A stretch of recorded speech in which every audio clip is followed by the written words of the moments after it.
Hello everyone, my name is Bree and welcome to Documented Journey.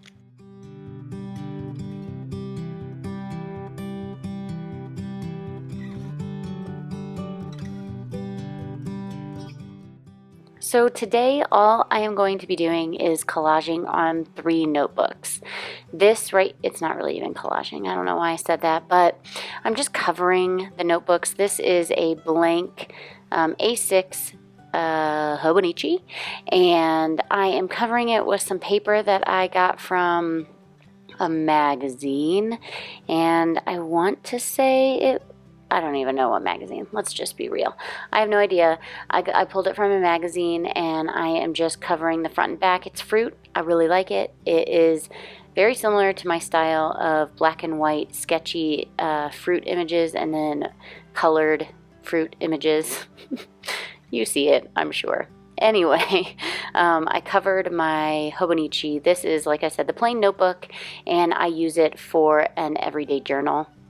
The one that I just took out is my son's journal. So I write little notes, I guess, to them. I tried to do like the 5-year, and it just didn't work. I couldn't keep up with it. I have 2 kids, and I had to makeshift 5-year journals. It just wasn't working. So what I did was I switched it to kind of like how I journal in my regular journal. And anytime I feel like I want to write something to them, I write it. If I don't want to write it, then I don't write it. Like, it's one of those things, it's just going to eventually fill up is what I'm hoping. And hopefully I can keep up with this, but that 5-year was hard. So again, I just pulled some paper from my stash and I just glued it to the front of his journal. And then the next one you see is my daughter's. I'm just gonna figure out what paper to use for hers. I kind of struggled with this. As you see, this is the paper I chose, but I wanted to use that girl on the front, but it just wasn't working out for me. And so I ended up, you'll see, just using it on the back. I wanted to cover these and then maybe collage on them. Honestly, I didn't know what I was doing. I was just going for it.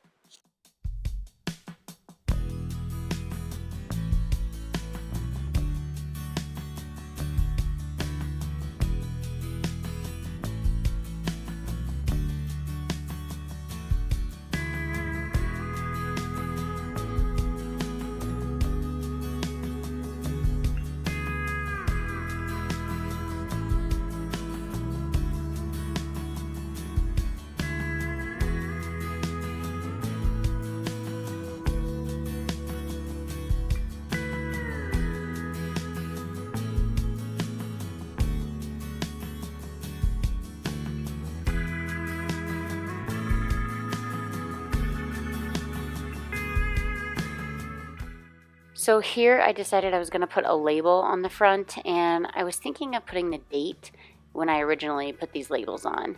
But I eventually get out like these Tim Holtz word phrase sticker things, and I just pick a phrase that I think goes with the person and I stick it on there.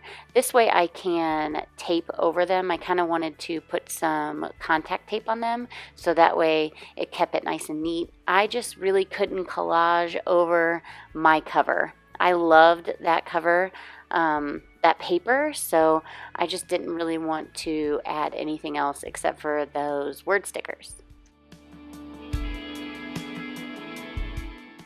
So you saw me there mess with the Avery, it's like sheets you can buy that kind of like act as laminating, and I'm not a huge fan, and I was just trying to use them up, but I couldn't do it. I really like the tape that I have that's archival. It just has a really cool feel to it. So I am just taping those up. I just show you one just so you can kind of see how I do it. I'm sure that everyone has their own way, but that's how I do it, and I really enjoy, I like how they look. I enjoy the feel of the tape, and I'm happy with them. They were blank for a really long time, and I'm glad that, I don't know, it looks a little nicer. I'm curious, so do you journal for anyone else besides yourself? I might be journaling for too many people, but I'm going to keep going because I really do think that my kids would enjoy this later on in life when they can actually read.